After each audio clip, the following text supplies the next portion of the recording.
it's time to take a look at the day's business headlines with Richard Southern, and we begin with some positive signs emerging from the Canadian economy. Yeah, we lost an awful lot of jobs, more than 3 million of them, when the lockdown took effect at the end of March, Melissa. But, we're starting to get a lot of those jobs back. And we got today the July employment report in, and it showed Canada gaining 419,000 jobs in July, and the unemployment rate falling to 10.9%. So you combine that with the 953,000 jobs in June, the 290,000 jobs in May, and all told, we're just 1.3 million away from getting back to pre-pandemic levels. That's still a big number, but we're getting better. The details, though, not very encouraging. Melissa, this was the first report from Stats Canada, the first jobs report that was broken down by ethnicity, and it showed South Asian, Arab, and Black workers having an unemployment rate 17% above the average. Women as well, it shows, having a higher unemployment rate than men. So getting kind of a first glimpse of that, and it's not a very pretty picture when we look at the ethnicities as far as the report is concerned.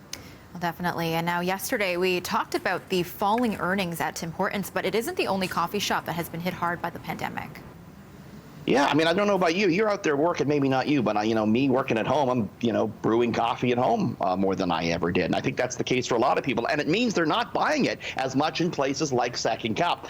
And the Second Cup said today, we're going to close more stores. The company said it's going to review its 244 cafes across the country and decide which ones will be closed in the coming months. Now, it did announce as well, though, that it plans to install some drive-thrus in Petro-Canada gas stations here in Ontario. It says that's a relationship it wants to expand next year. All these companies want in on drive-thru. That's where the business is right now.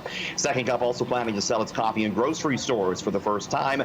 But, the company, Melissa, has been busy getting into another line of business lately, cannabis. Right. Second Cup is opening its own cannabis dispensaries under the name Hampshire Cannabis. So coffee not doing so hot right now. Let's try pot, is what Second Cup is saying. Interesting stuff. And now a popular children's toy has been pulled from store shelves amid some pretty serious complaints. Yeah, Hasbro, they have a line of troll dolls out. They've been pulled from the shelves, though. This is what we're looking at here. There's a button underneath the skirt of the doll, and you push it and it says phrases like, how about a hug? But people took a big issue with the fact that there was another button under the skirt that when you pushed it said we and oh, and it was just inappropriately placed, according to a lot of people. There was a petition that garnered hundreds of thousands of names, and Hasbro said, listen, the feature, they said, was supposed to react when the doll was seated, but that, quote, we recognize the placement of the sensor may have been perceived as inappropriate. So it's one of those things, Melissa, you wonder, how did that get by the testers? How did that get to market? A bit of a head scratcher on that one.